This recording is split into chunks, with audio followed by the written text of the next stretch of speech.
ನಮಸ್ಕಾರ. ನಾನು Padma Basavanthappa, PD, that is project director, Karnataka AIDS prevention society. ಇವತ್ತು ತಮ್ಮೆಲ್ಲರ ಸಮ್ಮುಖ ನಾನು ಒಂದು ಕ್ಲಾರಿಫಿಕೇಷನ್ ನೀಡೋಕ್ಕಂತ ಇವತ್ತು ಬಂದಿರೋದು.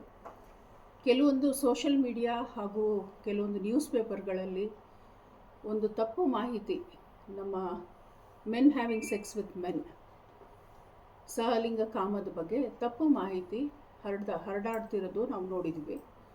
ಇದರಲ್ಲಿ ಏನಾಗಿದೆ ಅಂದರೆ, ಒಂದು ಪ್ರೆಸ್ಸಿಂದ ನಮ್ಮ ಮಾಹಿತಿ ಪಡೆದು ನಮ್ಮಲ್ಲಿ ಆ್ಯಕ್ಟಿವ್ ಪಾಪ್ಯುಲೇಷನ್ ಅಂತಂದರೆ ನಮ್ಮಲ್ಲಿ ರಿಜಿಸ್ಟರ್ ಆಗಿ ನಮ್ಮ NGOs ಏನು ನಮ್ಮ ಜೊತೆ ಕೆಲಸ ಮಾಡ್ತಾ ಇದೆ, NGOs ಮತ್ತು CBOs ಅಲ್ಲಿ ರಿಜಿಸ್ಟ್ರೇಷನ್ ಆಗಿರುತ್ತೆ.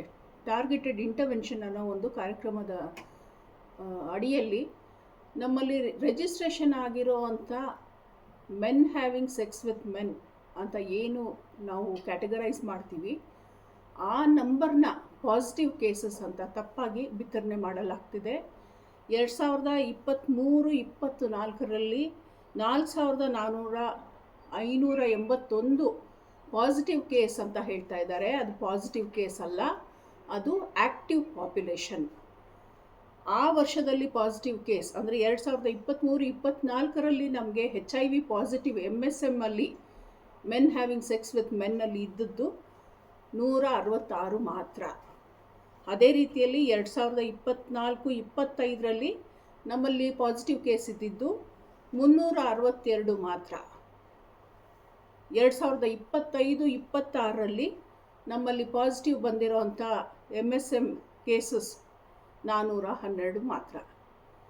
ಆದರೆ ನಾವೇನು ಆ್ಯಕ್ಟಿವ್ ಪಾಪ್ಯುಲೇಷನ್ ಅಂದರೆ MSM ಆ್ಯಕ್ಟಿವಿಟಿಯಲ್ಲಿ ಪಾಸಿಟಿವ್ ಆಗಿದೆ, ಇದು ಆ್ಯಕ್ಟಿವ್ ಆಗಿ ಪಾರ್ಟಿಸಿಪೇಟ್ ಮಾಡ್ತಾ ಇದ್ದಾರೆ, ಇನ್ವಾಲ್ವ್ ಆಗ್ತಿದ್ದಾರೆ ಅನ್ನೋದನ್ನು ನಾವು ಕೊಟ್ಟಿರೋದನ್ನು ತಪ್ಪಾಗಿ ಅವ್ರನ್ನ ಪಾಸಿಟಿವ್ ಅಂತ ತೋರಿಸ್ಕೊಂಡಿದ್ದಾರೆ. ಸೊ ಇದನ್ನು ಕ್ಲಾರಿಫೈ ಮಾಡೋಕ್ಕಂತಲೇ ನಾನು ಇವತ್ತು ಬಂದಿದ್ದೀನಿ.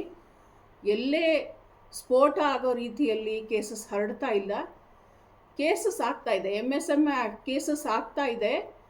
ಕಾಲೇಜಲ್ಲಿ ಓದ್ತಿರೋಂಥ ವಿದ್ಯಾರ್ಥಿಗಳಲ್ಲಿ, ನಮ್ಮ ಈ ಹಾಸ್ಟೆಲ್ಸಲ್ಲಿ ಇರೋಂಥ ವಿದ್ಯಾರ್ಥಿಗಳಲ್ಲಿ ಕೆಲವೊಂದು ಕೇಸಸ್, 1-2 ಕೇಸಸ್ ನಮಗೆ ಬೇರೆ ಬೇರೆ ಜಿಲ್ಲೆಯಲ್ಲಿ ಐಡೆಂಟಿಫೈ ಆಗ್ತಾ ಇದೆ. ಆ ಕಾರಣಕ್ಕೆ ನಾವು ಕಾಲೇಜ್ ಹಾಸ್ಟೆಲ್ಸ್ಗೆ ಹೋಗೋಂಥದ್ದು, ಅಲ್ಲಿ ಜಾಗೃತಿ ಮೂಡಿಸೋಂಥದ್ದು, ಆಮೇಲೆ ನಮ್ಮ ಕಾಲೇಜ್ಗಳಲ್ಲಿ ಜಾಗೃತಿ ಮೂಡಿಸೋಂಥದ್ದು, ಈ ಸಾಫ್ಟ್ವೇರ್ ಕಂಪ್ನೀಸಲ್ಲಿ ಜಾಗೃತಿ ಮೂಡಿಸೋಂಥದ್ದು, ಎಲ್ಲ ಕಡೆಯೂ ಒಂದು ಏನು ತಿಳುವಳಿಕೆ ಇರಲಿಲ್ಲ ಜನರಲ್ಲಿ ಅಂದರೆ, ಗಂಡ್ಮಕ್ಳ ಜೊತೆ ಲೈಂಗಿಕ ಸಂಪರ್ಕದಿಂದ HIV ಹರಡುತ್ತೆ ಅನ್ನೋದು ಮಾಹಿತಿ ಇಲ್ಲದೆ ಇರೋಂಥ ಜನ ನಮ್ಮಲ್ಲಿ ಭಾಳಷ್ಟು ಇರೋದನ್ನು ನಾವು ಕಂಡುಕೊಂಡಿದ್ದೀವಿ. ಆ ಕಾರಣಕ್ಕಾಗಿ ಅದ್ರ ಬಗ್ಗೆ ನಾವು ಮಾಹಿತಿ ಕೊಡ್ತಾ ಇದ್ದೀವಿ ಹೊರತಾಗಿ ಸಹಲಿಂಗ ಕಾಮ ತಪ್ಪಂತಾಗಲಿ, ಈ ಡೇಟಿಂಗ್ ಆ್ಯಪ್ಸ್ ತಪ್ಪಂತಾಗಲಿ ನಾವೆಲ್ಲೂ ಹೇಳ್ತಾ ಇಲ್ಲ. ಹಾಗೂ ಈ ಮಾಹಿತಿ ಏನು ವಿತರಣೆ ಆಗಿದೆ ಬೇರೆ ಬೇರೆ ನ್ಯೂಸ್ ಮೀಡಿಯಾದಲ್ಲಿ, ಅದು ತಪ್ಪು ಅರ್ಥ ಮಾಡಿಕೊಂಡು ಅವರು ಅದನ್ನು ಪಬ್ಲಿಷ್ ಮಾಡಿರೋಂಥದ್ದು, ಅದನ್ನು ಡಿಸ್ಪ್ಲೇ ಮಾಡಿರೋಂಥದ್ದು ಆಗಿದೆ. ನಮ್ಮಲ್ಲಿ ಅಷ್ಟೊಂದು ಹೇಳೋ ಥರ 44,000ದಿಂದ 66,000ಕ್ಕೆ ಹೆಚ್ಚಾಗಿದೆ ಅಂತ ಏನು ವಿತರಣೆ ಆಗಿದೆ, ಆ ಥರದ್ದು ಯಾವುದು ಇರೋದಿಲ್ಲ. ಇದನ್ನು ನಾನು ಸ್ಪಷ್ಟವಾಗಿ ಇವಾಗ ಕ್ಲಿಯರ್ ಮಾಡ್ತಾ ಇದ್ದೀನಿ. ಧನ್ಯವಾದಗಳು.